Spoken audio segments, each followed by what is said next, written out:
FII माल बेच रहा है इसलिए मार्केट गिर रहा है, लेकिन क्यों और कितना?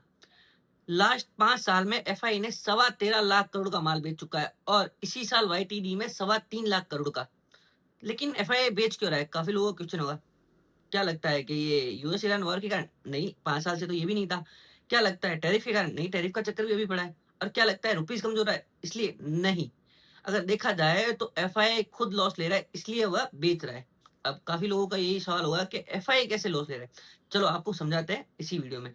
अगर देखा जाए ऊपर वाले डेटा में तो एफआई अगर 1 साल पहले $10,000 इन्वेस्ट करते हैं इंडियन मार्केट में, तो उस टाइम डॉलर की रेट थी ₹85 और उनको मिलते ₹8,50,000 और आज डॉलर की रेट है ₹95। मतलब देखो तो ह्यूज डिफरेंस हो गया। और उसी टाइम अगर वो रिलायंस के शेयर बाय करते हैं और रिलायंस की रेट चल रही थी ₹1500 के आसपास, तो 563 या 564 शेयर्स उनके बाय होते हैं और आज की डेट में उस ₹1500 शेयर की रेट है ₹1291। मतलब सीधा-सीधा 14% लॉस। तो ये तो सब कहेंगे कि ये तो सिर्फ एफआईआई के लिए नहीं, डीआई के लिए भी है और रिटेल मार्केट लोगों के लिए भी यही लॉस है। लेकिन नहीं, बात यहाँ खत्म नहीं होती, बात यहीं से शुरू होती है क्योंकि इनका फ़र्क आता है डॉलर में प्लस इनकी इंटरेस्ट कॉस्ट, क्योंकि किसी के पास पैसा हाथ में नहीं होता है। एफआई पैसा कहीं से लेते हैं इंटरेस्ट पे। तो इंटरेस्ट कॉस्ट हम मिनिमम 5% पर एनम मानते हैं, मतलब 5% साल का। तो भी अगर देखा जाए तो $500 उनकी कॉस्ट हो जाती है। और वहीं अगर देखा जाए तो करंट पोर्टफोलियो इनका इस प्राइस से 1291 की प्राइस से 7,27,905 का होता है और ब्रोकरेज वोकरेज हटा के फाइनल पोर्टफोलियो बनता है 7,24,000। और वहीं अगर वो डॉलर में कन्वर्ट करते हैं तो $7,624 और इंटरेस्ट कॉस्ट $500, तो उनकी फाइनल वैल्यू होती है $7,124। इंडियन मार्केट से देखा जाए तो मार्केट गिरा 14%, लेकिन एफआईए के लिए वही कॉस्ट 29% हो गई।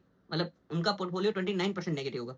और वहीं अगर ब्रेक इवन पॉइंट मतलब 1817 की रेट पे करते हैं, तो वो तो बेचेंगे तो 1817 की रेट में और उनके हाथ में अमाउंट होएगा 10,24,000 के आसपास। और वहीं उनकी टैक्स वगैरह घटा के या एलटीसीजी टैक्स घटा के, तो एलटीसीजी टैक्स 21,810 वो देंगे इंडियन मार्केट को।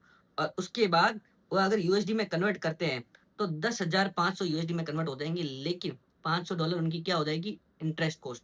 और एट द एंड उनका पोर्टफोलियो जैसा का तैसा रहेगा $10,000, क्योंकि उनको तो वापस पैसे अपने डॉलर में कन्वर्ट कराने हैं और वहाँ पर उनको पे भी डॉलर में करने हैं। तो देखा जाए तो इंडियन मार्केट के हिसाब से 21% गेन करेंगे, लेकिन उनकी नेट गेनिंग 0% होगी। और वहीं अगर वो 2200 में सेल करते हैं, तो उनका गेन इंडियन मार्केट के हिसाब से 47% होगा, लेकिन एक्चुअल गेन जो उनका होगा वो 20%।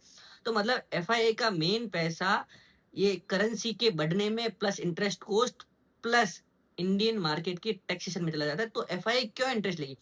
इस मामले में गवर्नमेंट को सोचना चाहिए। गवर्नमेंट ने अभी बॉन्ड में अभी फ्री किया है टैक्स।